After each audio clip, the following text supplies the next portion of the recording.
doesn't always agree. What I'm thinking inside. Think about it, your gut can lie. And when you're hungry but it hurts to eat, do you actually wanna die?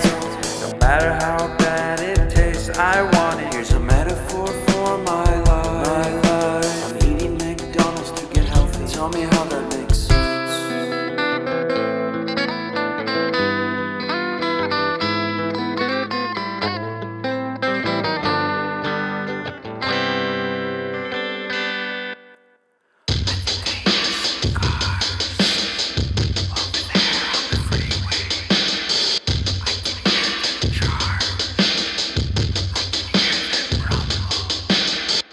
And I think I heard Bigfoot.